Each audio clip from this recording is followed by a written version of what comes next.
이스라엘을 정복하기 위하여 이 블레셋이 군사를 일으키고 그 수가 엄청났어요. 그 모습을 보는 이 사울 왕의 마음에 두려움이 엄습하였습니다. 이 상황 가운데서 어찌해야 할 것인가? 마치 지푸라기라도 잡고 싶은 그 심정으로 그가 행했던 일이 무엇이었는가? 그 당시에 유행하고 있었던 이 강신술, 죽은 자의 영혼을 불러 그의 소리를 듣게 하는, 여러분 이처럼 하지 말아야 할 일에 그가 마음을 빼앗겨요. 물론 거기에는 이유가 있었으니 하나님은 이미 그를 떠났으며 또한 하나님의 말을 태어나여 전해 주었던 사무엘은 이 세상 사람이 아니었습니다. 또한 말씀으로 태어나야 할 선지자들이 이 사울왕의 포악함으로 인하여 떠나게 되었으니 여러분 이 사울왕은 그야말로 위기에 처하게 된 것입니다. 여러분 이 상황 가운데서 이 사울왕은 자신의 머리에 기름 부어 왕이 되는 일을 도왔던 사무엘이 그립습니다. 전쟁이 있을 때마다 이 사무엘이 그에게 조언함으로 조언을 들을 때에 그는 승리할 수 있었으니 이 위기의 상황 가운데서 사무엘을 찾고자 합니다. 그러므로 앞서 말씀드렸던 것처럼 사무엘이 그 영이 나를 찾아와 조언을 주면 승리할 텐데 뭐 이와 같은 간절한 염원이 있었던 것이죠. 그것이 이 사울이 마지막으로 택한 방법이 되었으니 어떻게 했어요? 신접한 여인을 찾게 하였고 찾게 되었을 때 변장을 하고 왕이 아닌 것처럼, 그러므로 이 신접한 여인을 찾아간 사울이에요. 이 신접한 여인에게 영을 불러달라 부탁을 합니다. 그런데 놀랍게도 이 사무엘의 모습을 닮은 이 영이, 환영이겠죠, 환영이 땅에서부터 올라오는 거예요. 여러분 우리가 지난 시간에 나누었습니다. 이 신접한 여인이 불러낸 환영은 이 죽은 사무엘을 가장한 바로 이 사단과 귀신의 역사였던 것이죠. 여러분 죽은 자의 영혼을 불러내어 다시금 대화를 할 수 있다? 여러분 이것은 있을 수가 없는 거예요. 이것은 하나님의 영적 세계의 질서와는 전혀 상관이 없는 것입니다. 생명이 다하여 이 세상을 떠나게 되면 이 죽은 영혼은 두 곳으로 갑니다. 하나는 천국이요, 하나는 지옥이에요. 그런데 이미 그곳으로 올라간 그 영혼을 다시금 불러내어 대화를 할 수 있다? 여러분 이것은 사람의 이 간절한 염원과 생각에서 비롯되어진 그 생각인데 이것을 이용한 이 사단 마귀가 그렇게 역사하는 것입니다. 하나님께서 창조하신 영적 질서하고는 전혀 상관이 없어요. 그럴듯하게 속여서 사람들로 하여금 혼돈 가운데 빠지게 하고, 궁극적으로 목적이 무엇입니까? 사람들의 이 마음을 사로잡고 그들의 초점을 창조주이신 하나님과 멀어지게 하고 누구를 보게 하는 것입니까? 사단, 마귀, 귀신의 역사를 보게 하여 궁극적으로는 이 사단을 따르고 숭배하고, 그것이 이 사단의 목적이니 그 결말은 무엇입니까? 도적질하고 죽이고 멸망시키려고 하는 것이죠. 말씀해 보니 사무엘로 가장한 이 악령이 이 사울 왕에게 뭐라고 말을 합니까? 그것이 이제 17절 19절에 있는 내용인데요. 하나님이 블레셋 군대를 보냈다. 블레셋 군대가 이스라엘을 칠 것이고 너와 내 아들들은 죽을 것이고 이스라엘 나라는 다윗에게 돌아가게 될 것이다. 그런가 하면은 18절에는 또 뭐라고 그랬어요? 그 이유에 대해서 말씀하고 있으니 그가 하나님이 아말렉을 진멸하는 명령을 청종하지 않았기 때문이다. 하나님께 불순종하였으며 이와 같이 되었다. 이와 같은 내용으로 말을 해요.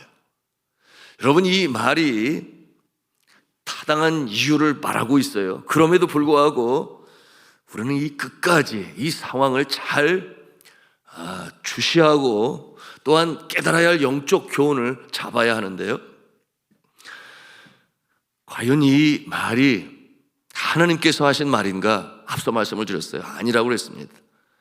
이 가장한, 그러므로 광명한 천사로 위장한 사람의 마음에 그럴듯하게 다가오는 속임수의 아버지, 거짓의 아버지, 이 사단이 이렇게 말하고 있는 것인데요. 여러분, 이 죄악의 두려움 속에 있게 되면 하나님이 나를 외면하시는 것처럼 그렇게 느낍니다. 하나님은 결코 우리를 떠나시지도 아니하시고 우리가 영원히 원수되어, 여러분, 하나님께서 택한 백성 멸망 속에 처하기를 원하시는 그런 하나님이 아니세요. 우리 하나님은 다만 잘못하였을 때, 죄를 범하였을 때에 회개하고 돌이키시기를 바라시는 하나님 아버지신 것입니다. 사울이 이 죄책감을 잘 아는 이 사단이 사무엘의 형상을 하고 나타나서 여호와의 주권을 높이는 것처럼 그렇게 말을 합니다. 그런데 하나님을 왜곡하고 있어요. 뭐냐 하면 하나님이 사울과 원수가 되었다고 그 말을 하고 있습니다.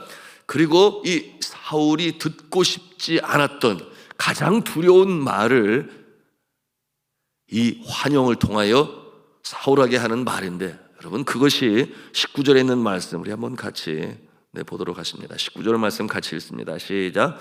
여호와께서 이스라엘과 너를 블레셋 사람들의 손에 넘겨줄 것이고 내일 너와 네 아들들은 나와 함께 있게 될 것이다. 또한 이스라엘의 군대를 블레셋 손에 넘겨주실 것이다. 이스라엘이 대패하여 이스라엘은 이제 블레셋의 나라가 될 것이고 사울 왕의 아들들은 전사할 것이며 가장 두렵고 떨리는 이 상황을 예언하였습니다. 이 말을 듣는 이 사울 왕의 마음에 두려움이 엄습하게 됩니다. 온종일 먹지를 못하여 기력이 쇠진해졌다 그랬습니다.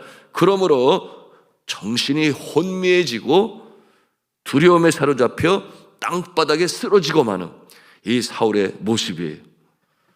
여러분, 이 부분이 중요한 것인데, 여러분, 이처럼 사단은 광명한 천사의 모습으로 위장하여 사람들에게 다가와 이처럼 사무엘인 것처럼 흉내를 내며 무엇을 합니까? 이 사울이 마지막으로 해야 할 정말 필요한 것, 주님 앞에 나아가 자신의 죄를 회개하고 용서를 빌며 옷을 찢고 하나님 앞에 엎드려야 하는데 그 기회를 없애버리죠.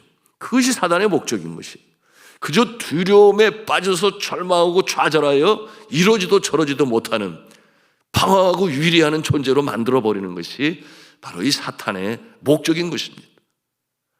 여러분, 그와 같은 상황 가운데서 이 사울 왕이 하나님 앞에 간절히 회개하고 용서를 간구한다면 하나님은 용서하시는 하나님이시죠. 다시금 돌이키게 하시고 그 영혼을 소생하게 하실 하나님이신데, 그러지 못하게 그저 두려움 속으로, 때로는 우울감 속으로 극단적인 선택을 하게 만들고, 이것이 사단이 바라고 행하는 모습이니 우리가 이것을 잘 볼 수 있어야 하는 것입니다.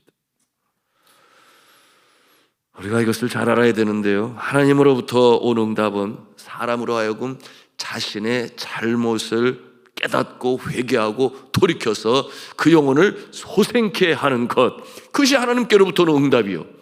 사단으로부터 온 응답은 무엇입니까? 두려워하고 좌절하고 절망하고 포기하고 최종적인 모습은 극단적인 선택을 하게 하고, 그것이 사단으로부터 온 응답이니 예수 그리스도께서 말씀하신 그대로예요.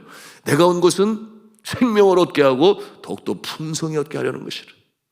그러나 도적이 온 것은 도적질하고 죽이고 멸망시키는 것이다.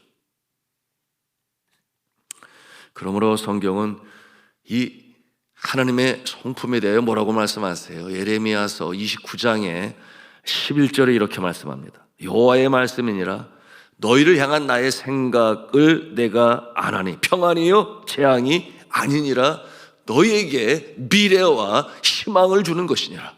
여러분 믿으시면 아멘 하십시오. 또한 이사야서 1장 18절에 뭐라고 말씀하시는가? 여호와께서 말씀하시되 오라 우리가 서로 변론하자. 너희의 죄가 주홍 같을지라도 너희의 죄가 주홍 같을지라도 눈과 같이 휘어질 것이요 진홍같이 붉을지라도 양털같이 희게 되리라. 어떠한 자에게?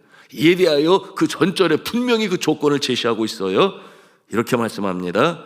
이사야서 1장 16절 17절에 있는 말씀인데요. 너희는 스스로 씻으며 스스로 깨끗하게 하여 내 목전에서 너희 악한 행실을 버리며 행악을 그치고 선행을 배우며 정의를 구하고 학대받는 자를 도와주며 고아를 위하여 신원하며 과부를 위하여 변호하라 하셨느니라. 이게 무슨 말씀이에요? 씻으라라고 하는 것은 죄를 씻으라 그 말이죠. 여러분, 그러기 위해서 하나님 앞에 옷을 찢고 회개를 하고 용서를 구할 때 새로운 삶으로 살아가게 되는데, 여러분, 이와 같은 모습을 우리 하나님께서는 바라십니다. 그러므로 여러분, 우리가 하나님의 마음을 아프시게 하고, 여러분, 때때로 이 하나님 기뻐하는 일을 하지 아니할 때, 여러분, 우리의 양심, 그렇잖아요. 믿음의 사람들은 양심이 살아있는데 그 죄책감으로 인하여 마음이 불편해요, 힘들어요. 여러분, 이것을 이용하는 존재가 사탄, 마귀와 귀신이다.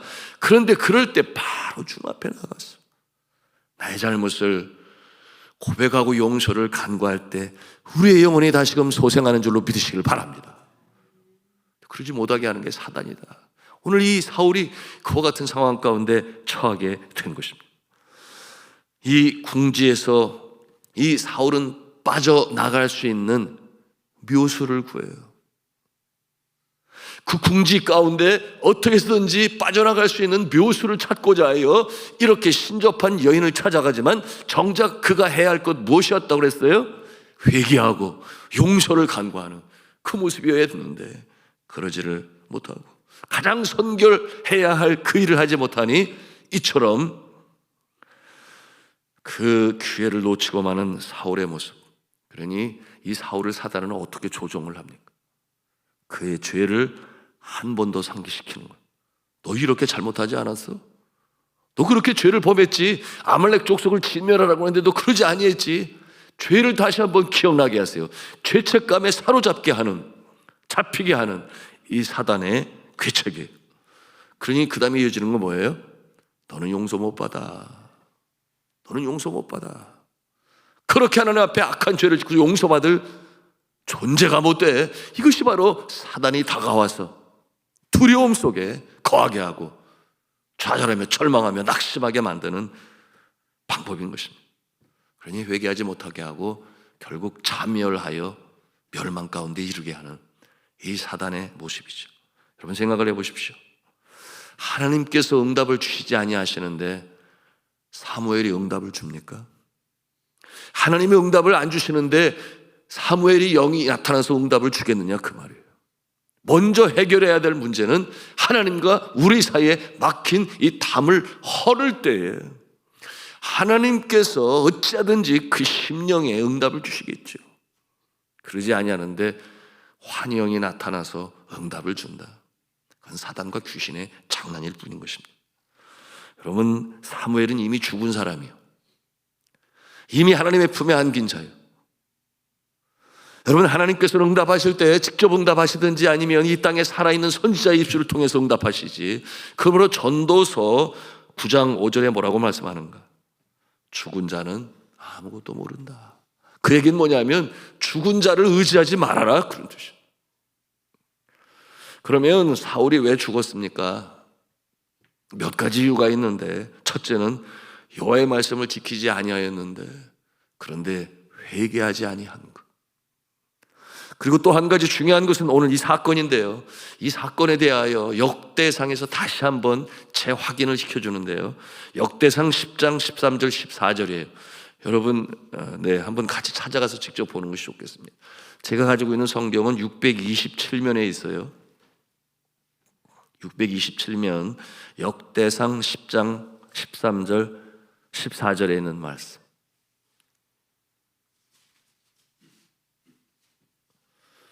네, 찾으셨나요? 네, 역대상 10장 13절 14절 말씀 같이 읽겠습니다. 시작.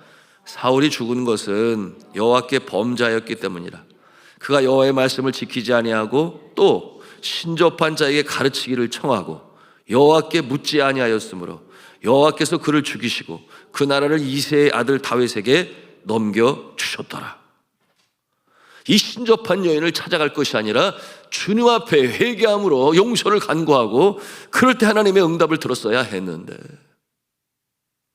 그 두려움에 쌓인 마음을 사탄은 이용하였고 사울은 거기에 말려 들어갔다. 그런 내용 아니겠어요? 제 말씀을 정리하겠습니다. 여러분, 정말 우리의 삶이 사방팔방으로 우겨쌈을 당하여 용신할 수 없는 그 상황 가운데 있을 때, 여러분, 우리는 누군가 사람을 의지하려 하거나 또는 내 능력으로 서려고 하지 말고, 이처럼 신접한 여인을 찾아가서, 점쟁이를 찾아가서, 여러분, 그렇게 함으로 인하여 더 좌절과 절망의 구렁텅이로 빠져들어갈 것이 아니라 나의 영혼의 창조주가 되시고 이 땅의 생명으로 보내시고, 그리고 사명 감당케 하시다가 선한 싸움 다 싸우고 달려갈 길을 다 마치고 믿음으로 끝까지 지킨 자, 하나님의 품으로 인도하실 주님 앞에 나아가실 수 있기를 주님의 이름으로 축복합니다. 그것이 바로 하나님과 우리와의 관계여 영적 세계의 질서가 되는 것인데, 여러분, 사탄은 늘 꼬이는 것이죠. 꿰는 것이죠. 여러분, 이와 같은 어려운 상황 가운데 있을 때 사울과 다른 다윗은 어떠한 모습이었는지 여러분 아십니까? 시편 38편 21절에 이 다윗의 고백, 같이 한번 한 음성으로 따라서 하겠습니다. 여호와여, 나를 버리지 마옵소서. 나의 하나님이여, 나를 멀리하지 마옵소서. 네, 그것이 다윗의 자세였어요. 그리고 다윗과 같이 하나님 앞에 자신의 허물과 잘못 죄악을 철저히 고백하고 침상이 젖도록 눈물로 침상을 적시며 주님 앞에 잘못을 고백할 때에 하나님의 은총이 임하고 다시금 그를 죽이지 아니하고 살리셔서 이스라엘의 왕으로 40년을 다스리게 하시는 이 하나님의 손길을 우리가 봅니다. 여러분, 이처럼 주님 앞에 회개하고 용서를 구할 때 어떤 역사가 나타납니까? 요한일서 1장 9절에 아주 명료하게 말씀을 하세요. 만일 우리가 우리 죄를 자백하면 하나님은 미쁘시고 의로우사 우리 죄를 사시며 모든 불의 가운데서 우리를 깨끗게 하실 것이요. 여러분, 이것이 하나님께서, 그것이 실수이든 아니면 의도적이든 아니면 알면서든 주의 마음을 아프게 할 때에 여러분, 우리가 주님 앞에 행해야 할 올바른 자세이니, 여러분, 이와 같은 모습을 통하여 다시금 주님과의 관계가 회복이 되고 주님의 은총과 은혜를 받으시는 저와 여러분 되시기를 주님의 이름으로 축복합니다. 네, 하나님을 신뢰하는 사람은 이처럼 늘 소망 중에 거해요. 어려움이 닥쳐오고 아픔이 닥쳐올 때 자신을 돌이켜보면서 내가 하나님 앞에 잘못한 것이 무엇인가 다시 한번 곰곰이 생각하고, 기도할 때 성령께서 알려주십니다. 그러므로 그 죄를 고백하고 철저히 회개할 때 하나님께서 은총으로 새롭게 하시니, 여러분, 이 하나님의 응답하심을 소망 중에 인내하며 바라봅니다. 포기하지 않아요. 바로 응답이 오지 않는다 하여, 여러분, 그 과정은 하나님께서 우리를 살피시고 깨닫게 하시는 기간도 주시고, 그러는 가운데 회복될 만할 때 주님께서 응답하여 주시니, 그 모습은 마치, 여러분, 어둠이 깊어가고 밤이 깊어갈수록 무엇이 다가와요? 새벽이 다가와요. 어둠이 깊어가지만 새벽은 다가옵니다. 여러분, 이 소망 중에 결코 낙심하지 아니하고, 여러분, 포기하지 않으면 때가 이름에 거두리라. 여러분, 이 모습으로 나아가야 되는 것이니 오늘도 기도하심으로 주님의 그때, 다가오는 그때 소망 중에 바라보시며 전진하시기를 주님의 이름으로 축원합니다.